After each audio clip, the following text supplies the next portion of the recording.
देशभरामधली असणारी भयावह परिस्थिती, त्या परिस्थितीमध्ये सुद्धा आदरणीय पंतप्रधान नरेंद्र मोदीजींनी एक कुटुंब प्रमुख म्हणून संपूर्ण देशभरामध्ये असणारी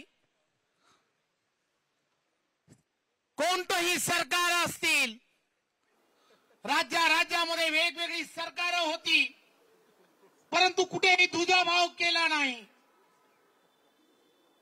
एक कुटुंब प्रमुख म्हणून प्रत्येकाच्या आरोग्याची चिंता,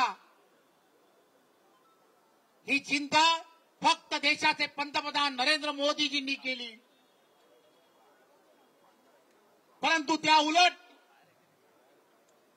महाराष्ट्र राज्यामध्ये त्यावेळेचं असणारं आघाडीचं सरकार, मुंबईमधलं असणारा विशेष करून त्यावेळेचं शिवसेनेचं असणारा त्यावेळेच्या प्रशासनावरती असणारा त्यांचा पूर्ण कंट्रोल, कारण त्यावेळेला मुख्यमंत्री म्हणून उद्धवजी हे मुंबईमध्ये आणि महाराष्ट्रामध्ये नेतृत्व करत होते आणि त्यांनी त्यावेळेच्या काळामध्ये केलेला, करोनाच्या काळामध्ये केलेला भ्रष्टाचार, या सर्व गोष्टी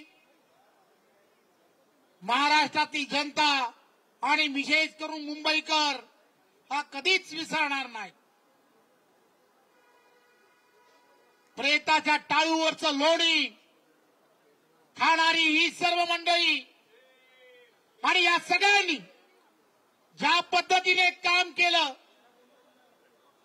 माणुसकी विसरले होते. माणुसकी विसरलेल्या या माणसांना तुम्हाला आम्हाला सर्वांना येणाऱ्या काळामध्ये त्यांची जागा दाखवून द्यायची आहे. विधानसभांच्या निवडणुकीमध्ये सर्व महाराष्ट्रातील असलेल्या जनतेने त्यांना त्यांची जागा दाखवून दिली. बिहारच्या जनतेने सुद्धा त्यांना त्यांची जागा दाखवून दिली आहे. आता येणाऱ्या स्थानिक स्वराज्य संस्था आहेत, महाराष्ट्रामधील असणाऱ्या स्थानिक स्वराज्य संस्था